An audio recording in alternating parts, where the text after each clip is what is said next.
Hi எல்லோருக்கும் வணக்கம். நம்ம இன்னைக்கு என்ன பார்க்க போறோம்னா தூதுவளை ரசம் எப்படி செய்யறதுன்னு பார்க்கலாம்.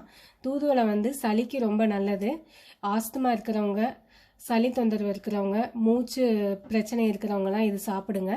மழை காலத்தில் நான் வீக்லி ஒன்ஸ் சாப்பிட்லாம். வெயில் காலத்தில் கொஞ்சம் வந்து மந்த்லி ஒன்ஸ் சாப்பிடுங்க. இல்லை சளி இருந்தால் சாப்பிடுங்க. இப்போ இதுக்கு என்னென்ன தேவைன்னு பார்க்கலாம். நான் இருக்கிற இடத்துல எனக்கு தூதுவளை கிடைக்காது, அதனால நான் காய வச்சு எடுத்துகிட்டு வந்திருக்கேன். கொள்ளு கொஞ்சம் தேவைப்படும்.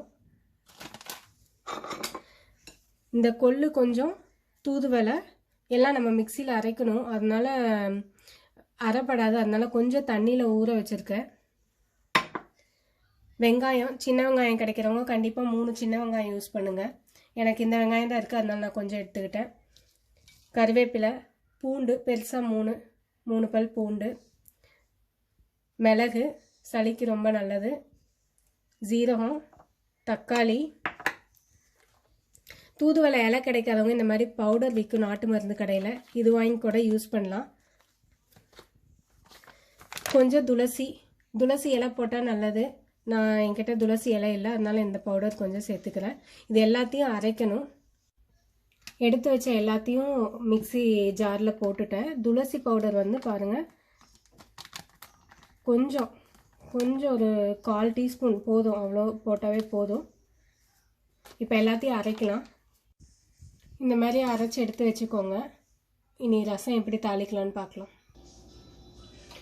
தாளிப்புக்கு பாத்திரம் வச்சு எண்ணெய் ஊற்றிட்டேன். எண்ணெய் காஞ்சிருச்சு, கடுகு போடுறேன்.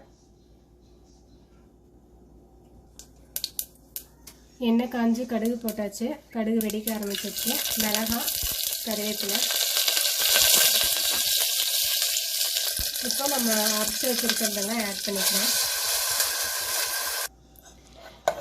அரைச்சி வச்சதெல்லாம் ஊற்றியாச்சு, ஆனால் இன்னும் கெட்டியாக இருக்குது.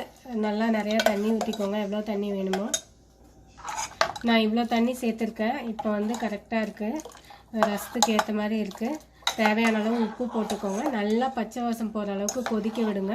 கொதிக்க விட்டு ஆஃப் பண்ணிவிட்டு சாதத்தோடையும் சாப்பிட்லாம், தனியாகவும் சூடாக குடிக்கலாம்.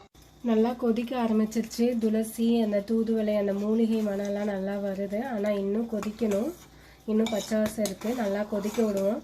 கொஞ்சம் மீடியம் ஃப்ளேம்லேயே வச்சு கொதிக்க விடுங்க, ரொம்ப ஹையாக வைக்க வேண்டாம். பச்சை வாசம்லாம் போய் நல்லா கொதிச்சு ரெடி ஆயிடுச்சு. செஞ்சு பாருங்கள், உடம்புக்கு ரொம்ப நல்லது. எந்த சைடு எஃபெக்ட்டும் கிடையாது. பிடிச்சிருந்தா சப்போர்ட் பண்ணுங்கள்.